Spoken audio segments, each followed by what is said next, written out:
Hello! In this video, we are going to study how to make transitions between ideas and also how to write transitions between one paragraph and another in an essay. And we are also going to study the conclusion, how to write an effective conclusion for your essay. Before we do that, I would like to ask you to classify the following phrases according to the purpose that they serve in a text. Here you have some phrases. Look at them. They are words or phrases that we can use to connect ideas or paragraphs, and classify them according to whether they can help you add information or contrast information, right? Think about them for a moment. Pause my video, complete the activity, and I'll see you in a moment. All right, thank you. Thank you very much for completing the activity. Let me show you the answers. So these phrases can be used for addition of ideas or more information from new paragraphs. Another, as well as, equally important, for instance, not only, but also. All those expressions can help you connect ideas when you are adding more information, and the rest would imply contrast. However, in spite of, on the other hand, while this may be true yet, so we'll see some of those later, but this is, let's say, one way of preparing you to think about connecting ideas. All right, now please read the following text about the role of transition words or phrases in an essay. Let's read this together. Transitions show relationships between ideas. Okay? Simply said, transitions give the reader directions for how to get to the understanding of your argument. So you're helping the reader understand your argument. Transitions are not there just to make your paper more attractive by making it sound or read better. They are specific words with particular meanings that give the reader a way to read and react to your ideas. When you give your reader these cues, transitions help them to put together your ideas like pieces of a puzzle, revealing the logic behind them. So these transition words and phrases are really, really important. Okay, what do transitions show? They show the relationship between the ideas that you have in your essay. What is the purpose of transitions? They give the reader a way to read and understand and react to your ideas. All right. Let's talk now about transitions between ideas. You are very familiar with these, especially because we have seen them as connectors before. And I'm not going to get into much detail about these because we have discussed them before. Words like also, they help you connect ideas inside a paragraph. However, or therefore, so also implies addition, however implies contrast, and therefore implies cause and effect, or expressing reasons for something that has happened. All right? I would like to focus more especially on transitions between paragraphs. Look at the picture here. I have one paragraph next to another, and I have underlined one sentence that is going to help me connect the two paragraphs. These two paragraphs can be connected in many ways, but I would like to show you my favorite. And my favorite implies this phrase, not only, but also. This is something that I like very much. For example, if I have these two main ideas, we're going to use the ideas that we have introduced in previous lessons so that you can have a sort of complete essay about them, or at least that you have seen an example with the same ideas that we have developed. The main idea one is people get addicted to watching movies or television. One paragraph is about that main idea. The other paragraph develops this idea. Main idea two is people model celebrities or characters. Remember that?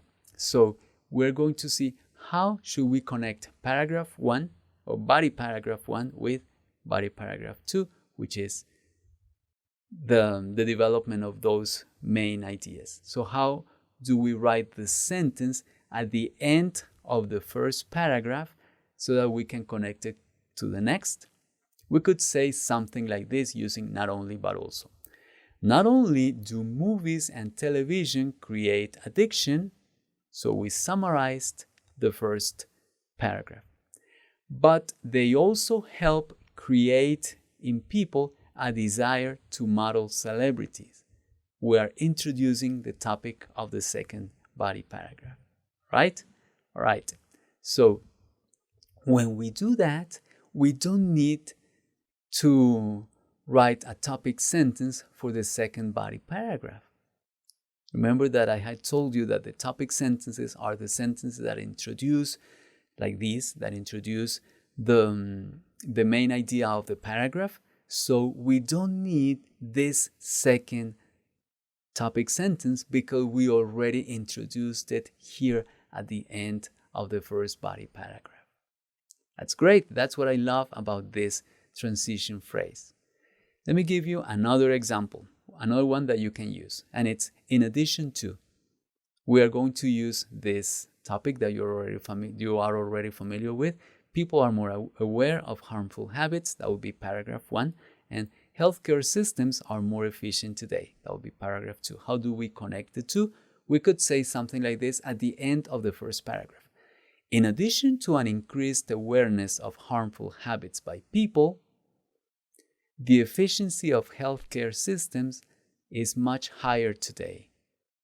We mentioned the summary of the first paragraph and we introduced the second topic, which is healthcare systems being more efficient. So with that, we can just move on to the second body paragraph just to develop the ideas with supporting details. That's it. All right. That's the first part of today's presentation, this video's presentation. I need to tell you also about how to write a good conclusion in English. What we write in that last paragraph of our essay.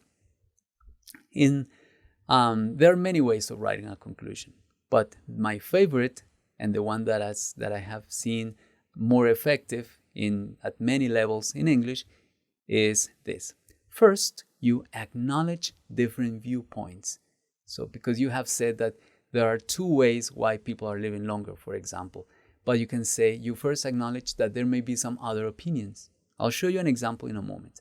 Then you revisit the hook in the introduction. Remember that story or that phrase that you mentioned at the beginning of your essay?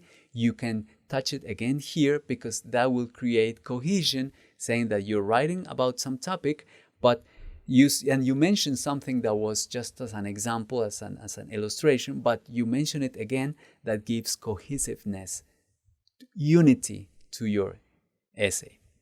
And next, you review your key points. You emphasize your two main ideas.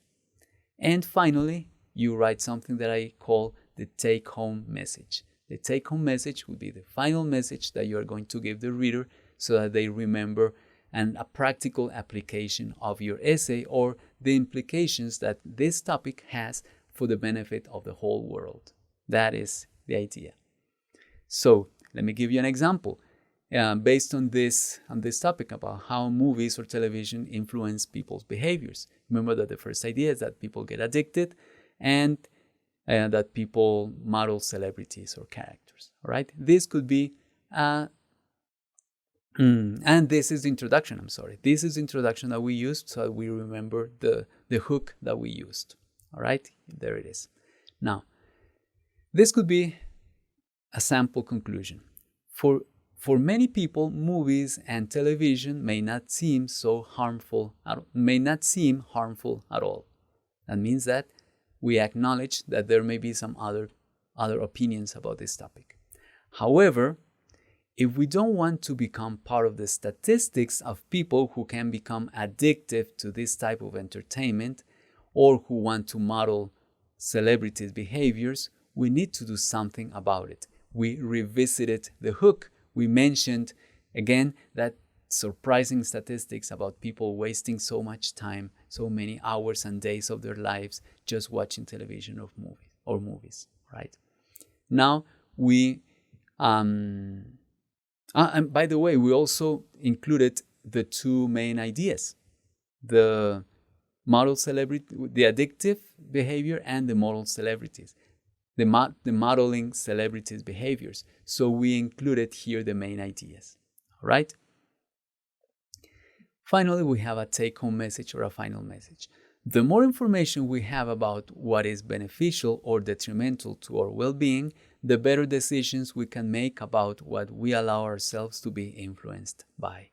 So we are giving this topic a broader perspective so that we can see that this is part of something larger than just defining why people get addicted to television or why people model celebrities. This is something that has an application that goes beyond that. All right. So you can read this conclusion again so that you can see how it could be an effective conclusion for a topic like the one we described. To put all this into practice, I have this activity for you. Write a conclusion for an essay about the topic below, whose introduction starts as follows. Remember, this is the topic. This is the main ideas. And the introduction is this. You can read it again for your reference. So using that information and what you know about how to write a good conclusion, please write a conclusion for that essay. All right? Please pause my video, complete the activity, and I'll show you a sample conclusion in a moment. All right, I hope that you did complete your activity and that you wrote this conclusion. Let me show you a sample conclusion for this. All right, it's not the only one, but it will include the elements that I have described for you. It starts like this. Remember that first we acknowledge different views. I know that there may be a number of reasons why people are living longer today. So my two reasons are not the only ones. There may be some others. We acknowledge other points of view. However, now we revisit the hook and reinforce the main ideas. However, for people to reach the age of 92, like my grandmother, oh yes, he mentioned the grandmother, so we revisited the hook. Good habits and an efficient healthcare system have been key. So we remind the reader about the two main ideas. Good. Now we have a final message. When new generations begin to take better care of their bodies and use the advancements of medicine for their benefit, the world will have a healthier, happier, older population. All right, that is a good take-home message. Oh yes, that is true. So they start thinking about what they learned in this essay about their own lives. All right, so I am now going to pause my video so that you can practice your pronunciation and remember to do so. Practice after the native speaker. Go ahead. I'm pausing my video now. Pronounce, please. I know that there may be a number of reasons why people are living longer today. However, for people to reach the age of 92, like my grandmother, good habits and an efficient healthcare system have been key. When new generations begin to take better care of their bodies and use the advancements of medicine for their benefit, the world will have a healthier, happier, older population. Excellent. Thank you very much for having pronounced that conclusion. And remember that we have transition phrases to connect ideas within paragraphs, and we have some structures to connect paragraphs within an essay. And also we learn how to write a good conclusion. So thank you very much for all your work in this activity, and I'll see you in the next video.